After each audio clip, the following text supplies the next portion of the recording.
قلب عاشق ہوا پارا پارا، الوداع الوداع ماہ رمضان، کلفت ہجر و فرقت نے مارا، الوداع الوداع ماہ رمضان،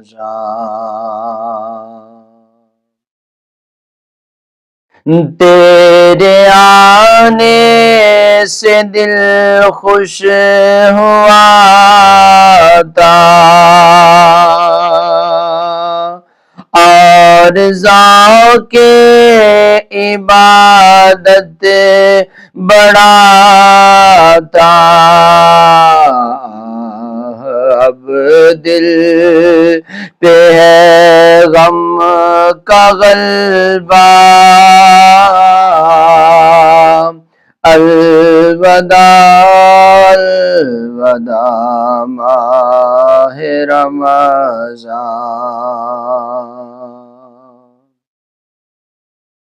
کچھ نہ حسن عمل کر سکا میں، نظر چند اشک میں کر رہا ہوں، بس یہی ہے میرا کل اثاثہ، الوداع الوداع ماہ رمضان۔ اور رمضان ہم سے بڑی تیزی سے گزر گیا۔ رمضان کا یہ احساس بالخصوص تڑپا کر رکھ دینے والا ہے۔ رمضان المبارک اگرچہ آئندہ سال پھر ضرور تشریف لائے گا، مگر نہ جانے ہم زندہ ہوں گے یا نہیں ہوں گے۔ رمضان المبارک کے یہ آخری لمحات، اس میں ہر عاشق رنجیدہ ہے۔ غم رمضان میں رونا، ماہ رمضان کے غم میں آنسو بہانا، یہ ایک نہایت عمدہ عمل ہے۔ بے شک رمضان میں بہت سارے لوگوں کی مغفرت ہو گئی، لیکن بہت سارے محروم رہ گئے۔ جو رمضان المبارک میں محروم ہو گئے، اصل میں حقیقت میں وہ محروم ہو گئے، جیسا کہ میرے مصطفیٰ کا فرمان عالی شان ہے، اس شخص کی ناک خاک آلود ہو جائے کہ جس نے رمضان پایا لیکن اس میں اپنے آپ کو بخشوا نہ سکا۔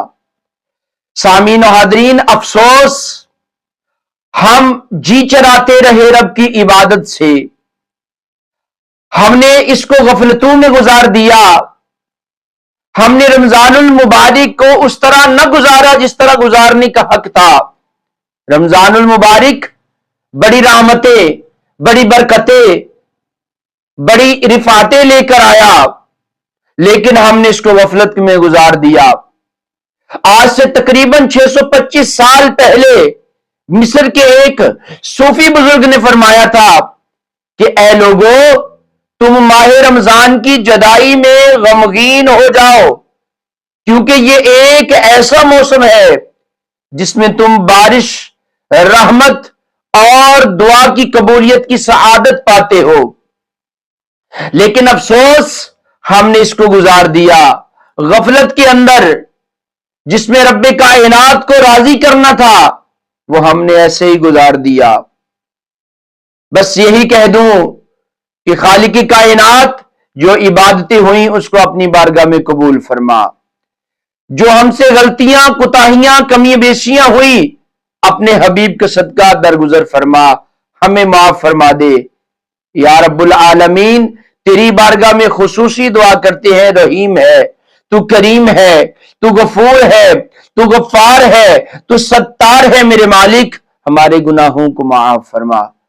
رب کائنات اپنے حبیب کا صدقہ ہمیں نبی کا سچا اور سچا عاشق بنا، جس طرح رمضان میں عبادتوں کا اہتمام کرتے رہے، غیر رمضان میں بھی اسی طرح تیری عبادت کرنے کی توفیق عطا فرمانا، آمین یا رب العالمین۔